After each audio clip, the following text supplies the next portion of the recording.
uşaq şirketlerin battı. Mesela Amerika'nın Kaliforniya'dan çıkılan Amy degan şirketini məsləhətini tutqanlar. Yeni şunu da Malatya'nın Larry degan şirketini kesip gelən bilməzdim. Yani biz tayyamşındaydı o biz ama gördüğümüzden arada. Yani ki Huşenci degan şirketini ben. Bakıp şuna bilen bu hiç bu Ahmediye bu kesipler degende. Hani ki bu aldığından yüzden iş çıkma ben kesel çıkıp ketken adam bolğan ki 4-5 katım operasiya düşkən o şu 20-30 yılda bile. Qanday operatsiya? Öt operasiyası, börek operasiyası degende. Şunu bilen ben salametliğim pek naçar bolğandı ki ben aşı ozuqni iş turtum. Hay şirketin belenke biz şunu içtim. Lekin taza ko'nglimdagidek bo'lmay ketib qolgan. Bulku 3-chi oy kelganda bizdan o'sha hozirgi bizdan o'sha gurbimizniki o'sha ijroiya direktorimiz Samatlimin muallim. Faqat sizlarga berib şu muallim meni bir top tatibdi. Bultu 3-chi oyda. Shunda vaqt buni. Bu hozir 3-chi oy qo'ymadi. Top tatibdi. Shuni bilan bu nima top desam, aka bu bir sog'lomlik to'pi. Siz sog'lomlik bilan shug'ullanayotgan odam. Bu shu bir yangi masala chiqdi ekan, bak yaxshi ekan. Bu masala bilan bir tulush boqsin deb sizni top akirib qo'ydilar. Yaxshi siz keldim. Ve 15 gün ders anladım hem de. Aygül Sağ Turaş Hanım'ın dersine topladı, anlattım. Nurgun təsiratından aldım, videolarını gördüm. Ben özümde şu vaxtda hem de devreyim de.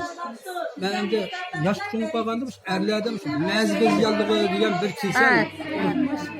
Nurgun adamlarını bozak edildi çok. Şunu olayım ben müşkisel bek bozak gittim. Ben 2017'de Uygur diye bebek doktorxanası istemiş Abdülmür Aylık. Maksud şu güzel öyle yaptım. Yedip şunu olayım bu 20 günde davalanğan buldum. Şu vaxtın özünde sen yaxşı болып qalğandak buldum hem de sen. Sen yaxşınıp kaldım dedim demiş doğru verdi. O doğramla elip iş gitip barsam 10-15 gün ötmey yeni vurup kaldım iki kaldım. Şunu bu doğru paydı kımayk bu kesel gidip ben doktor yürümeydiğen buldum. Şu ozuqluqlarını ançım iş tuttum. Başka şirketlerinki. Şunu öyle ma məsləhətini tanışıp bilip bu bultu 3-cü ayda bu şunda faaliyet qılan deməz mi? 5'ni alsaq 5'ni qoşub birdiğen şu faaliyette ben istimal çok girdim. Ayının 29 3. ayında 29 isimdi var. İstimalçı resmiyetini bileceğiz. Ya 3. ayda. Şunun ölen 4. ayının bir 8-10'u məsləhətim kelgenden ki şunun ölen bu işini başladım.